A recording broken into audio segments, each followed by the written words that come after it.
समय की बात है जब परी लोक की परियां धरती पर आकर लोगों की मदद किया करती थी। ऐसे ही एक बार रोहित नाम का लड़का एक छोटे शहर में अपने बड़े भाई मोहित और अपने मम्मी पापा के साथ रहता था। रोहित खेल कूद में तो सबसे आगे रहता ही था, मगर पढ़ाई में उतना ही कमजोर। दूसरी ओर रोहित का बड़ा भाई मोहित हमेशा क्लास में फर्स्ट आता और रोहित पासिंग मार्क्स लेकर ही पास होता। इस कारण वो अपने मम्मी पापा से बहुत डांट खाता था। एक दिन रोहित की टीचर ने उसे अपने मम्मी पापा को पेरेंट्स टीचर मीटिंग में बुलाने को बोला। रोहित को डर था कि अगर उसने अपने मम्मी पापा को पेरेंट्स टीचर मीटिंग के बारे में बताया तो वो उसे बहुत डांटेंगे। वो हिम्मत जुटा के अपने मम्मी पापा को पेरेंट्स टीचर मीटिंग के बारे में बता देता है। अगले दिन रोहित अपने मम्मी पापा के साथ स्कूल जाता है।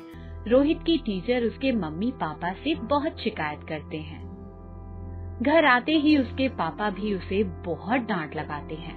रोहित अपने पापा से डांट खाकर उदास होकर कमरे में चला जाता है। ये सब तुम्हारे लाड़ प्यार का नतीजा है। आज देखो इसकी टीचर ने कितनी कंप्लेंट की है इसकी। अरे मुझे तो डर है कहीं ये क्लास में फेल ना हो जाए। नहीं जी, ऐसा मत कहो, मैं उसे समझाऊंगी। आप देखना इस बार वो जरूर अच्छे नंबरों से पास होगा। रोहित पढ़ाई करने की कोशिश तो करता था, मगर उसका पढ़ाई में मन नहीं लगता था। या तो वो किसी के ख्यालों में खोया रहता या पढ़ते पढ़ते सो जाता था। हे भगवान, काश मैं भी अपने भाई की तरह क्लास में फर्स्ट आ पाता। काश मेरे पास भी कोई ऐसी चीज होती जिससे मुझे मेहनत ना करनी पड़ती और मैं क्लास में फर्स्ट भी आ जाता। एक बार रोहित की टीचर ने घर से होमवर्क करने के लिए दिया, लेकिन रोहित खेलने के चक्कर में होमवर्क करना भूल जाता है। इतने कम समय में मैं इतना सारा होमवर्क कैसे कर पाऊंगा? अगर कल मैं होमवर्क करके नहीं गया तो टीचर मुझे फिर से पनिशमेंट देगी और क्लास के बच्चे मुझ पर हंसेंगे। तभी रोहित को रास्ते में एक बूढ़ी औरत मिलती है। बेटा, मुझे बहुत प्यास लगी है, क्या तुम मुझे पानी पिला सकते हो? रोहित अपने बैग में से पानी की बोतल निकालकर बूढ़ी औरत को दे देता है।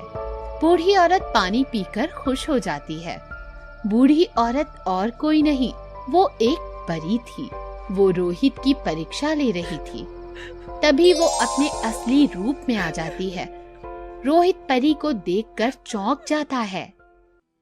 मेरा नाम नीलम परी है। रोहित, तुम इतने उदास क्यों नजर आ रहे हो? रोहित नीलम परी को सारी बातें बताता है।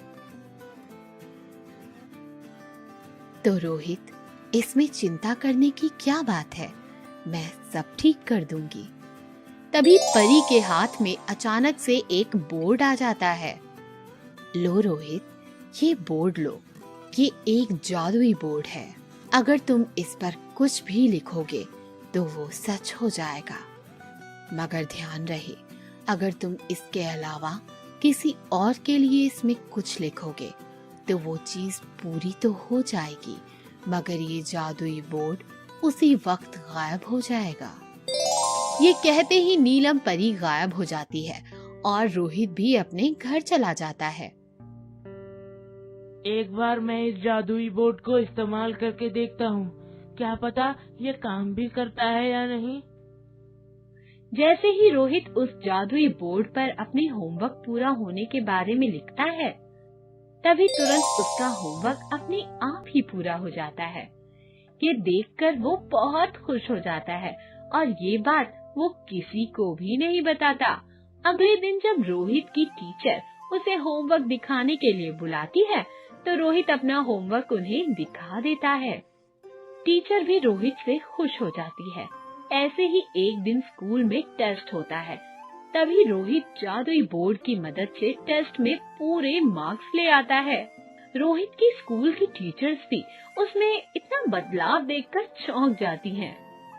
बस अब तो जब भी स्कूल में टेस्ट होता या टीचर होमवर्क देती तो रोहित जादुई बोर्ड की मदद से वो तुरंत कर देता और देखते ही देखते कुछ दिनों बाद रोहित के एग्जाम शुरू हो गए। रोहित ने जादुई बोर्ड की मदद से पूरे स्कूल में टॉप कर लिया था। ये देखकर सारे स्कूल में रोहित के नाम की चर्चा होने लगी। क्यों जी, मैं ना कहती थी हमारा बेटा एक ना एक दिन अच्छे नंबरों से जरूर पास होगा। तो देखो, रोहित ने तो पूरा स्कूल ही टॉप कर लिया। अरे हाँ भाग्यवान, तुम तो बिल्कुल सही बोल रही हो। मुझे तो अपनी आंखों पर विश्वास ही नहीं हो रहा है।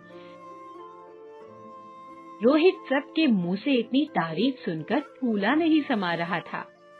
पर रोहित की खुशी ज्यादा दिन तक नहीं थी। एक दिन अचानक से रोहित की मम्मी का एक्सीडेंट हो जाता है। रोहित की मम्मी को इतनी चोट लग गई थी कि सारे डॉक्टर्स ने भी जवाब दे दिया था। अब तो बस कोई चमत्कार ही रोहित की मम्मी को बचा पाता। रोहित अपनी मम्मी से बहुत प्यार करता था। वो नीलम परी की कही हुई बात भूल जाता है और जादुई बोर्ड की मदद से अपनी मम्मी को ठीक कर देता है।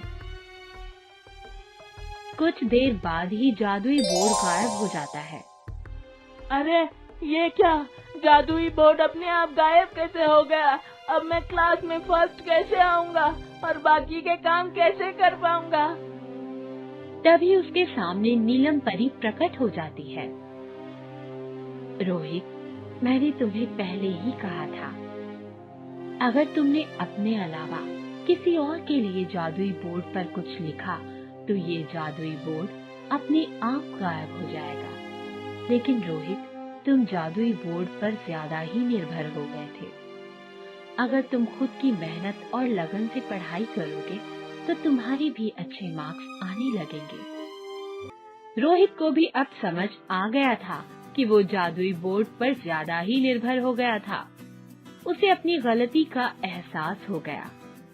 इसीलिए वो अपनी पूरी लगन और मेहनत से अच्छे से पढ़ाई करने लगा और उसका नतीजा ये हुआ कि रोहित का भी अब पढ़ाई में मन लगने लगा और उसके अच्छे मार्क्स उसकी अपनी मेहनत